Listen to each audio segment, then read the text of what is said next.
Hi, this Hi. is Abe Friedtanzer from Awards Buzz. So excited to be speaking with Sonequa Martin Green and Natalie Morales about My Dead Friend Zoe. How are you both doing today? Good. How are you, Doing Abe? so good. How are you? Good. I had the chance to attend the South by Southwest premiere last year, so I'm excited that the film is finally coming out. I Yeah. spoke to Kyle a few months ago around Veterans Day, and so Mhm. I think it's great that this important story is going to be reaching the world very soon. Aw, Yeah, thank thank you. you. What did you both feel you needed to know about the military experience before portraying these roles? Ooh, there's so much that we could actually like never know, right? Right. Until you do it.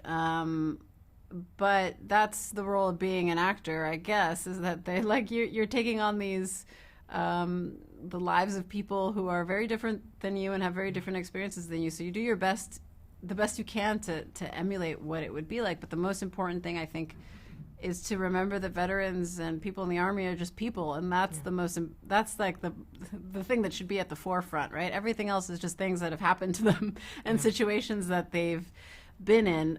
For me specifically, it was important to get the verbiage right and the pronunciations and the movements right, because I didn't want people who had been in the service to call me out and be like, "That's not how you say hua," you know, Yeah. which was a difficult one for me. It But was. that's what I didn't want. Is I didn't want those small things to feel like I betrayed anybody, you know, because Yes. everything else is just a person in that situation. Yeah. Very, very well said. Yeah, I think you have to just open up and listen, right?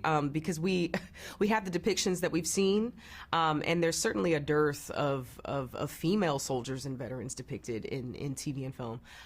But that's different than actually speaking with someone who went through it. And so for both of us, most of our conversations were with Kyle Houseman Stokes, the director, and also the one who wrote this, along with AJ Bermudez, about his own life.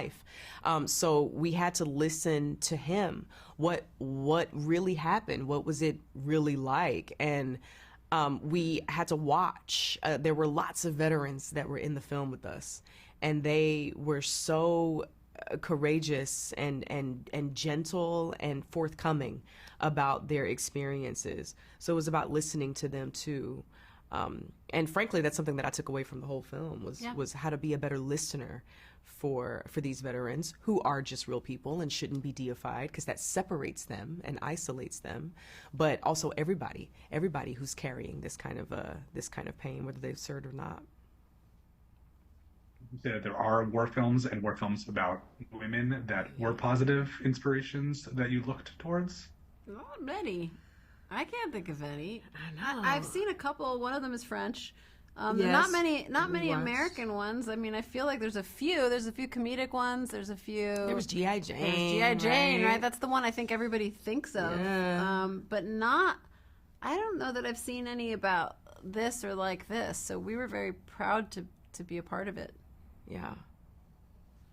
Well, you mentioned comedy, and I think that there definitely is something very funny about Zoe's character. She's always, causing chaos and other things. And I also like the fact that she is not the real Zoe. It's the Zoe that Merritt is picturing. How did you navigate that and get into the headspace of being this, not really playing a character, but instead a character inside someone else's mind? Yeah, thanks for noticing that. Yeah, it was. It's a manifestation of her guilt, right? So it's not a ghost of Zoe. It's not actually Zoe. It is her memories of Zoe mixed with this being that is trying to keep her isolated and in that feeling of guilt. So it's this weird mix of like a familiar friend who's funny and comforting and who is manipulative and cunning and mean in certain ways to get her to stay in this dark place, because that's what your trauma wants. That's what the PTSD wants. Yeah. That's what that neuro wiring in your brain wants. It wants to keep you in this place because it's the devil, right? It's the familiar, and being healthy and being free from this pain is unfamiliar and therefore scary, right? And so this manifestation of guilt that's in the form of her friend who brought her so much comfort before, you're right, is not a real person. And it was a weird thing to play because it challenged. I had to think about like what my motivations were, you know, in every moment, and what that character would have wanted, and it's actually what she wants and not what I want, and not what Zoe would have wanted. But there's layers to it also because it's sort of hidden and you don't see that until a certain point in the movie, really. Yeah. And then it's a different thing to play Zoe alive. And it was really it was a challenge for me, but it was really interesting, and I really loved doing it. I was also really still thinking about when Merritt talks to her grandfather Dale about how, you know, he says that when he flew back, you know, he had to change in the bathroom and he was still spat on because he was wearing this camouflage. Do you feel like this is a kind of film that could have been made from a different conflict, you know, half a century ago, or this really represents what's happening now and this relationship is different because of that? Oh, well, something that I've been saying this whole press run, you know, is what we know about specificity leading to universality. You know, the more specific, the more people are going to relate to it. And I think that the multiple perspectives in this film is one of the things that makes it special and makes it different and makes it unpredictable. And I think that it also makes it timeless. So it could just represent, let's say, the Vietnam veteran experience, right? It could, but it represents the modern veteran experience as well. And we see those two, we see that generational divide basically between them, right? But then even between Merritt and Zoe, you know, we see two different perspectives to military service. I think that it's also fascinating that you see these women in service and after service. So there you have more perspectives. There's so many sort of tentacles that come from this, right? There's so many different branches on this sort of military tree, right? And even beyond the military, right? Everybody can relate. Sadly, we can all relate to this kind of pain. So we've even heard from people who, you know, they have a different way in to the story. We heard from someone earlier today who comes in through Alzheimer's. I know people who have just lost people to, you know, taking their own lives, and they come into the story from that angle, from that door. So, oh man, I feel like all the different perspectives that we see here help it be timeless, and help it sit in whatever time it might be in. I do think there are some people who might watch this movie and it may not be a healthy choice for them, but hopefully the title is enough of a, you know, warning sign that perhaps they should think whether this is the kind of thing they want to be watching. Well, I hope that it would help them. I think those kind of people, the people that might shy away from it, are the exact kind of people that maybe should watch it, because we hope that it will encourage people to talk about what's going on with them. Yeah. That's the seeing goal. the film at South by Southwest was a little strange in a sense, only because I feel like that's associated a lot with, you know, entertainment, and this isn't necessarily feel like a South by Southwest movie, but I was in the room. I know it went over very well. Mm-hmm. What do you think of that? Do you think that was the accurate place for it to premiere? Yeah. Hey man, audience? We won the audience award, so I think we did well. Yeah. Now that was a good crowd. It was the perfect place for it to premiere. Have you had any other very memorable screenings and just experiences of seeing the audience? We're really getting ready to. No, we haven't yet. We're getting ready to do that when the movie premieres in a week. Yeah. Yeah. But we've been having smaller screenings here and there, and we've just been hearing nothing but positive feedback. We were at USC just a little while ago. We were just at PAF.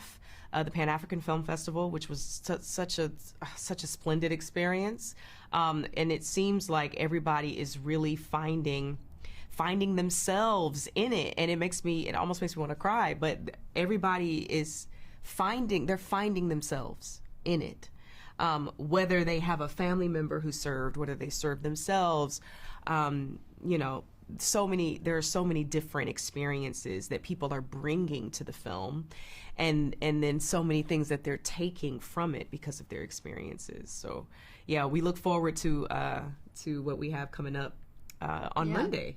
Mm-hmm. Yeah. Monday, well, right? Yeah, Monday's the start of it. Yeah. Yeah. You also have some great co-stars like Ed Harris and Morgan Freeman, Gloria Rubin. What kind of perspectives did they bring into the film that helped? Utkarsh. And Utkarsh Ambudkar. Oh, of course. Yes.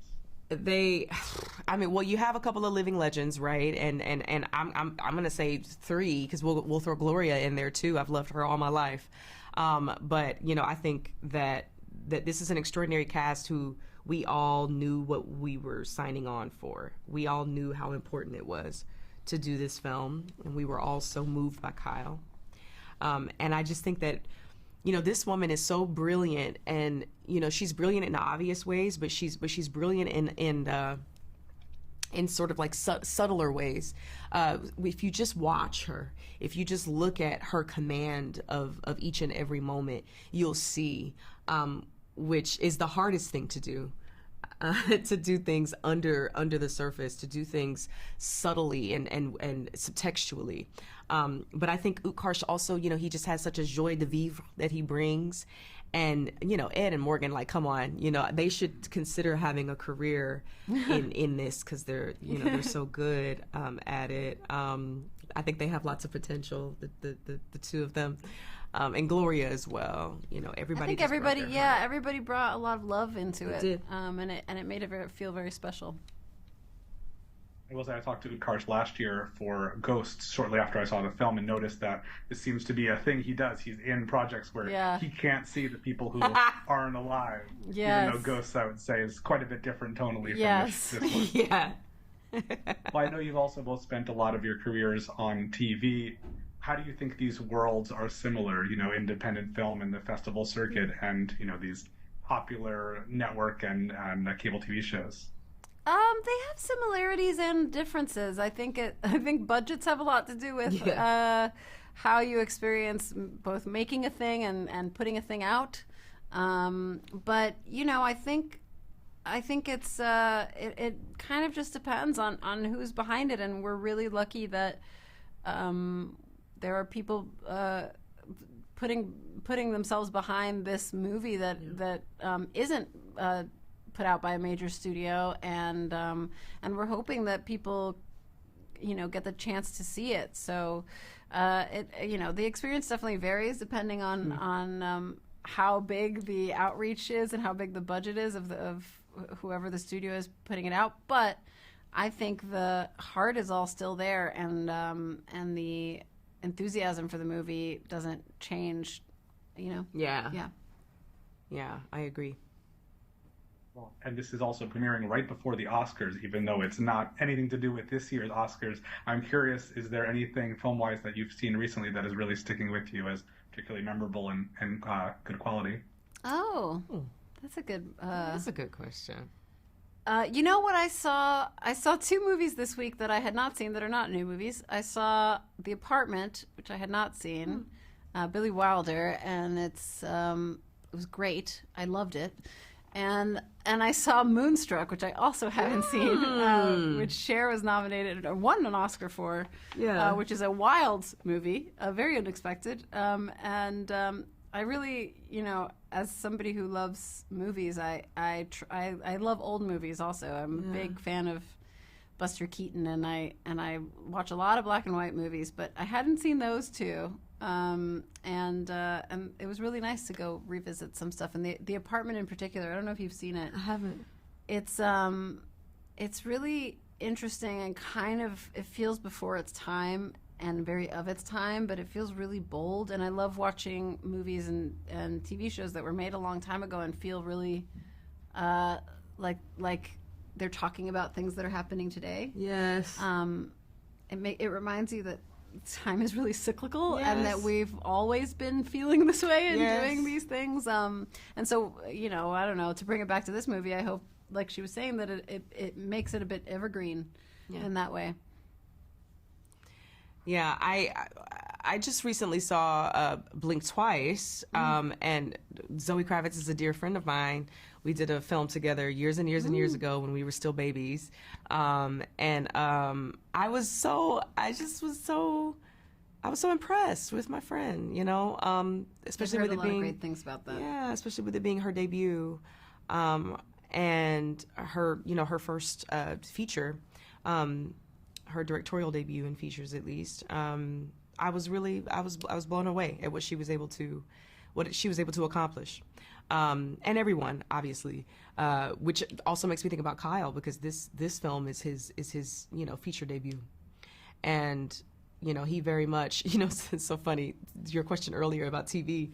I will say the one thing that reminded me of TV was the speed at which we moved, because TV moves very, very fast, and film usually moves quite slow, but not always indie film, and not this indie film. We moved at the speed of sound. We shot it in a very short amount of time, but the staff sergeant got us through it. Well, thank you both so much for your time, and good luck with all the screenings. Thank you, in the Abe. Have a good one. Thank you. So nice to Thanks. meet you. Take care. Bye-bye.